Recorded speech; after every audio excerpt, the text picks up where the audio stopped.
The following may not be appropriate for all audiences.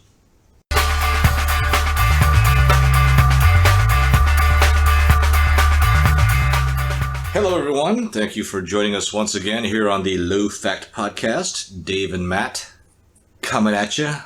Hey, guys and gals. Live via heavy editing and delay. And still, we cannot make Matt sound like a somewhat intelligent individual.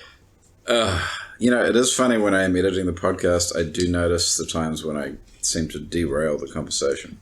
Well, so last week, well, I guess even up until yesterday was pretty much our final anger week. Yeah, it was anger week plus one.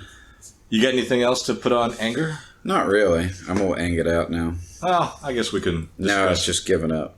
I guess we'll discuss more anger later. But I thought, a brief, somewhat pseudo-intellectual look at intelligence might be kind of fun, I suppose. Didn't we just do intelligence? Well, I think we skirt around intelligence because we're not intelligent enough to go to the heart of the matter. We couldn't figure out what intelligence was. Well, I mean, we talked about abstract thinking. We talked about... Well, I think intelligence is not necessarily what we think it is. So it's not... Well, for instance, I think that what gets ignored a lot is the fact that the human species, Homo sapiens sapien, are pretty intelligent compared to other living creatures that we share the earth with at this moment. And on top of that, we have our species has a baseline in intelligence. And so, this whole idea that what I've been told throughout my life is intelligence, while maybe technically or true in a very technical sense, it may not really encompass or describe what's going on with us. So when you call someone stupid, okay, they might be stupid in the moment or compared to a quote-unquote smart person, but I don't think that the difference in raw computing power of those two individuals is all that great. It's going to look like those graphs that people use to manipulate. Like, have you seen those graphs where it say, over this period, things have gone down 40% or something like that, right? And the change is from 10 to 6. Which is... 40%, but... Oh, but that's 10 is of a much larger number. Well, no, it's from 10 to 6. Mm-hmm. Like the raw numbers goes from 10 to 6. Uh-huh. And they say, it's gone down 40%. They make these giant graphs that make 40% look like, it's out of a scale of 100, mm-hmm. but it's really on like 10. A very small number. Right. It's just like the bacon cancer example.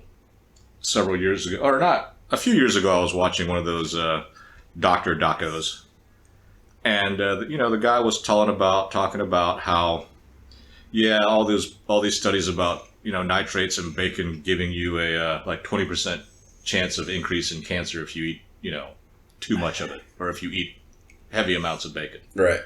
And so the doc basically broke it down for the audience. He's like, you know what that means? That means if you eat 4 strips of bacon every day for breakfast, 4 or 5 or I think it's like 4 or 6. Yeah, 4 instead of 3 mm-hmm. or 2, right? 2 strips every other day or 2 strips every now and then. The guy was saying that means if you eat 4 strips of bacon every day for breakfast, 7 days a week, your chances for getting cancer go from 5% to 6%. Oh, so when they say 20% increase... It was a 20% increase. But it's a small... But it was a small thing to begin with, number one.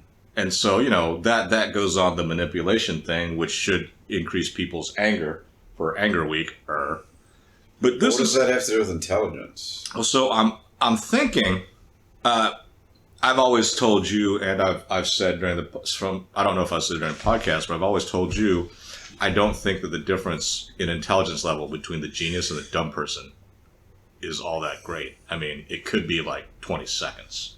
And when I say 20 seconds, it means the smart person grasps an idea or something 20 seconds before the so-called dumb person. But you said there were people that were so dumb that they couldn't even read a bus schedule. But is that a lack of intelligence or a lack of training? And that's what I don't know. Well, that's what I was thinking about when I was thinking about the whole critical thinking thing. There is a line of reasoning or a line of thought that says critical thinking isn't about raw intelligence. Critical thinking is about training. It's about doing. It's about learning how to do it and then doing it over and over again. And, critical thinking supposedly is one of those things. The more you do it, the better you are at it. And counterintuitively for the Common Core folks who thought, well, let's skip all the BS at the beginning part. The rote memorization, the stupid rules, the repeating, the writing down the words over and over again, and go straight for the critical thinking. Apparently, that's not how it works. You need to do all the rote memorization and stupid stuff when you're a little kid, And see that little kid being 5, 6, 7, whatever. And then by the time you're an adult, it builds. See, that I can see, because I can kind of imagine that if you go back to the early days of humankind, that everything was about repetitively doing stuff to learn how to do things. That totally makes sense to me. But you're kind of thinking of, Tasks. basket weaving, Yeah. ironworks. Hunting.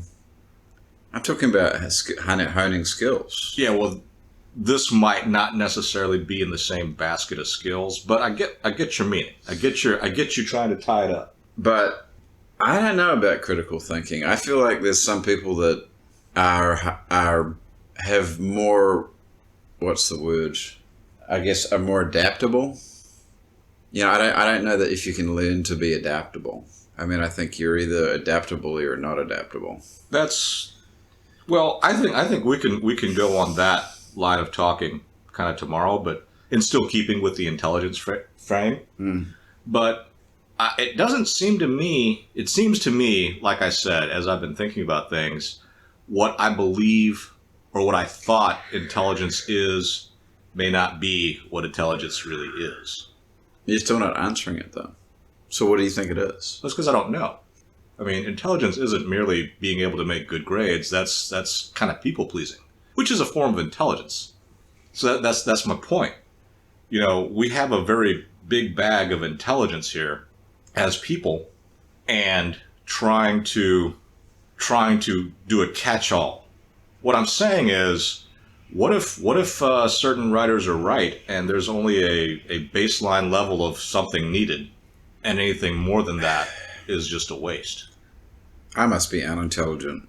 No, you're just because I have nothing intelligent to say about this. Well, you rarely do, but I don't think that That's not true. having something intelligent to say, or having something perceived to be intelligent to say, is necessarily a sign of intelligence. I put it this way: I don't have anything entertaining to say about any of this stuff. Well, you're definitely unentertaining. I'll agree with you on that. I'm just like, I'm a big blank on this topic. Tabula rasa? Yeah, because I'm like, well, okay, so all right, so if what you say is true, and there's not a big difference, then it's all manufactured. If there's not a big difference between somebody who's intelligent and unintelligent, I mean, what? It doesn't fucking matter. It may be. It doesn't. It in the big scheme of. It may be that there's a certain level where something is good enough, and then going past that level may not help. Kind of like with food, right? When you're hungry, you can eat and eat and eat, but once you're full, having a capacity to eat more, like those competitive eaters, does not really help you, unless you're in an eating contest and you want to, make money doing something that looks very painful. Yeah, that's just. So we're going to change the tapes and then sleep on it and try to keep up tomorrow. So please join us where two pseudo-intellectuals try to talk about intellect. But how do we we even call this episode? We started talking about intelligence, but didn't get anywhere. It's a little bit long for a title.